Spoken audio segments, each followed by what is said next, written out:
This is the book of Luke, chapter 21, verse 9, and it reads the Holy Scriptures. But when ye should hear of wars and commotions, be not terrified, for these things must first come to pass, but the end is not by and by. Shalom.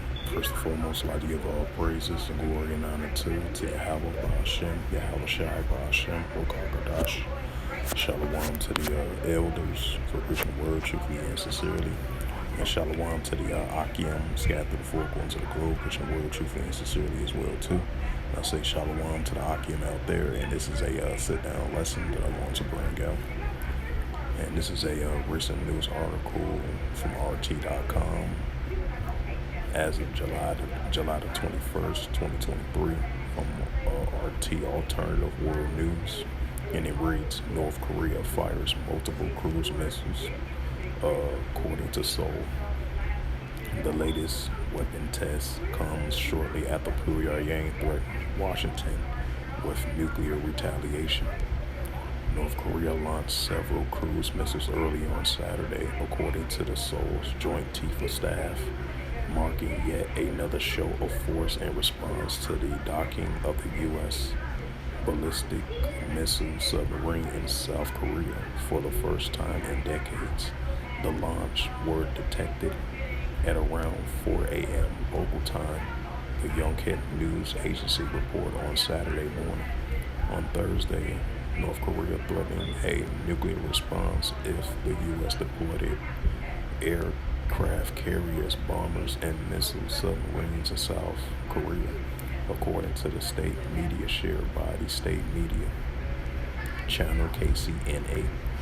North Korea Defense Minister Kang Sun-yang accused Washington and Seoul of going beyond the red line in their military hysteria and argued that the deployment of nuclear submarines and other strategic assets will fall under the conditions for the use of nuclear weapons specified in North Korea's military doctrine. Pyongyang claimed that despite repeated warnings, Washington and Seoul held a meeting on the new nuclear consultative group on July the 18th. They allege discussed the use of nuclear weapons against North Korea. On Wednesday, the DPRK fired 2 ballistic missiles in the Sea of Japan in the apparent show of force against the perceived provocation by the United States and South Korea. The latest spike in tensions comes after the USS Kentucky dock in Bassin marked the first port call on the Korean Peninsula by the U.S. nuclear ballistic missile submarine since the 1980s. The Ohio-class submarine can carry up to Trident II D5 intercontinental missiles. It says the U.S. National Security Council spokesperson John Kirby insists on Friday that Washington is ready for negotiations without